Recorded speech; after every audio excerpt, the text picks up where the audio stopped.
Here's problem 5-6. If alpha is equal to 40 degrees and the tension in string 2 is 30 newtons, determine M. Let's focus in on the knot where these three chords come together.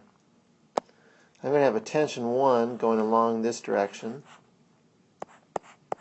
And if I look at these two intersecting parallel lines, then this angle here should be the same as alpha. So that's 40 degrees right there. I'm also going to have a tension 2 going off in this chord here, perfectly in the positive x direction. And then there will be a tension 3 coming down like that. So there's my initial free body diagram for the knot. But I really want to break up tension 1 into two components. There's going to be a tension 1, which will be T1 cosine 40, going off to the left like this. And then there will be another component going vertical, which will be a T1 sine 40 degrees, going up like that. So if I were to redraw this free body diagram for the knot, here's the knot. I just want to do it with my forces in the x and y directions. So I'm going to have a T1 sine 40 going up like this, offset by a tension 3 going down.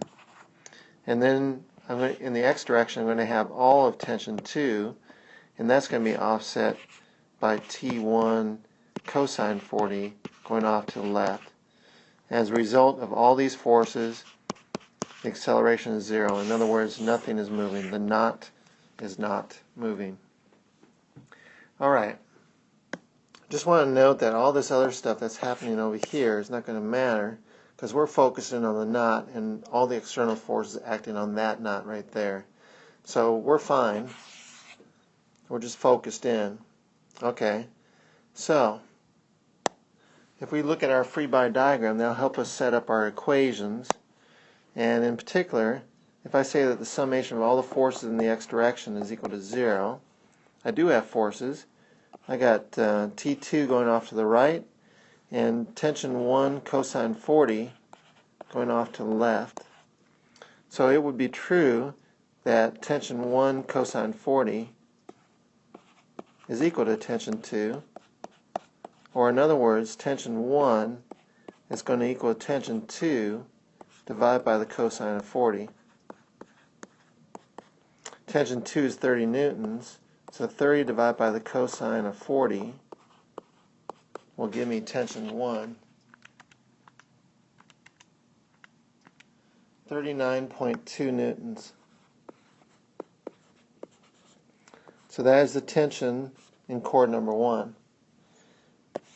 Now if I look in the y direction at my free body diagram, summation of all the forces should equal 0 in that direction. I've got tension 1 sine 40 going up, offset by all of tension 3 going down. I could say T3 sine 90 if you wish, but sine 90 is 1. I got all of tension 3 going down. So that means that tension 3 will be equal to T1 sine 40. So that's going to be equal to 39.2 times the sine of 40. So tension 3 is equal to 25.17 newtons.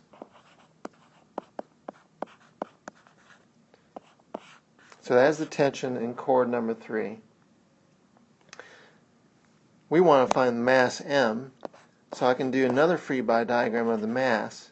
I realize that there's two forces acting on this mass. There's weight, mg, and then there is tension 3 pulling up. As a result of these two forces, there is no acceleration. So there's my free body diagram for the mass. Using this free body diagram, I can say that the summation of all the forces in the y direction is equal to 0, and that's equal to tension 3 minus the weight, mg.